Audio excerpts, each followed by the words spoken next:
Okay, hopefully you've watched the first two videos on summations and you have the formulas written down because we're going to use them for this next problem.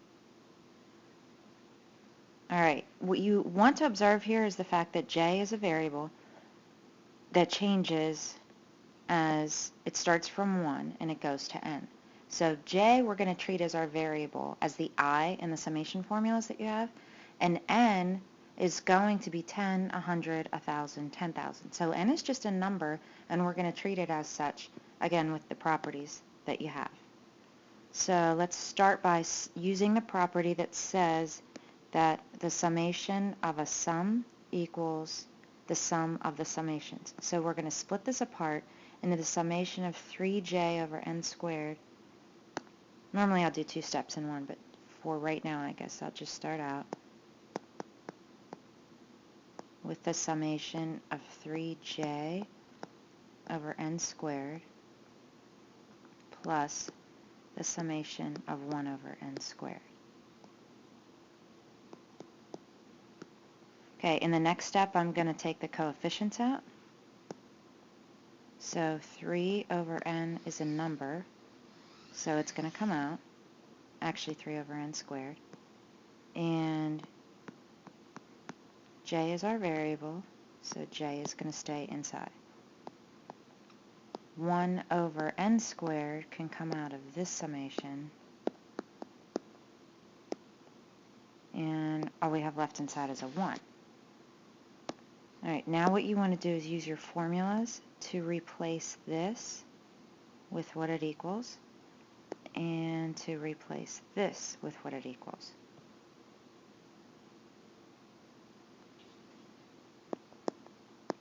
So 3 over n squared, and you should try to find this yourself before you wait for me to write it down. The summation of I, as I goes from 1 to n, is I, in this case we're going to say, is n times n plus 1 all over 2, and then the summation of a constant is just that constant times n, so 1 times n. Alright, in the next step we're going to do a little bit of canceling. So this n is going to cancel out with one of those, and this n is going to cancel out with one of these. Normally I want to simplify this a little differently, but for now it's probably easiest for you to see that we can turn this into 3n plus 3 all over 2n, and then plus 1 over n. So now it just remains for you to evaluate this expression for n equals 10, 100, 1,000, and 10,000. And I think I'll put those questions in Sophia so you can get those answers yourself. Okay, the first thing I want to say here is thank you to Tom for fixing my mistake or noticing it in the last video. So let's try this again.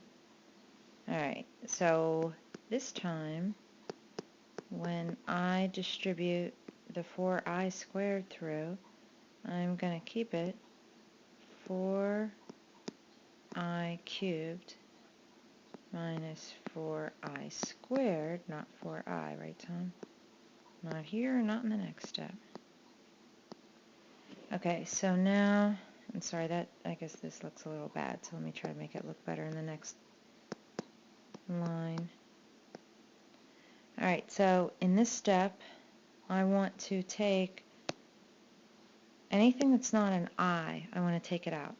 So when I split this into this quantity, or this summation, minus this summation, all I'm going to leave inside of each one is the I term. And the term that's not an I, or the part that's not an I, is going to be factored out. So that means I can squeeze a 4 over n to the 4th out here, and leave my I cubed inside. And for the next one, oops, I don't know why I keep forgetting to write it out here. I'm going to take a 4 over n to the 4th and leave it outside the summation and just leave the I squared in. And let's see what that gives us. And this is the mistake that I made last time that Tom fixed. Alright, so now I can leave this 4 over n to the 4th, and then look at your formulas if you still need to. So the I cubed is n squared, n plus 1 quantity squared, all over 4. And then the next one is 4 over n to the 4th. I wonder how good this microphone is. Can you hear my dog? N times n plus 1 times 2n plus 1 all over 6. And let's cancel the few things that we can. I don't know how many of these problems you've done yet, but if you've done a lot, you're used to doing a ton of work right here. But right now I'm just going to do a little bit of simple canceling. And then I'm just going to throw my values in for n, because what we're doing is evaluating. I thought we were evaluating this for a few numbers. Actually, pretty soon we'll be done then. Okay, 4's cancel.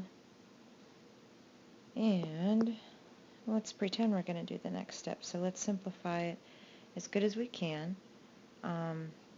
This quantity is going to turn into n squared plus 3n plus 1.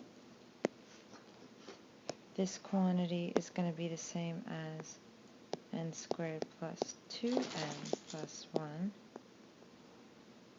So now let's simplify. And n squared over n squared just gives us 1, plus 2n over n squared gives us 2 over n, and 1 over n squared is 1 over n squared. Alright, so here we have 2n squared. Don't forget, for all these terms we have a minus. 2n squared over 3n cubed. So that's just going to give us 2 over 3n. Then we have 3n over 3n cubed. So our 3's cancel, our n's cancel. Don't forget your minus sign. Minus 1 over n squared. And the last one, 1 over 3n cubed. Hopefully you can see that yellow okay. And that's a pretty decent final answer.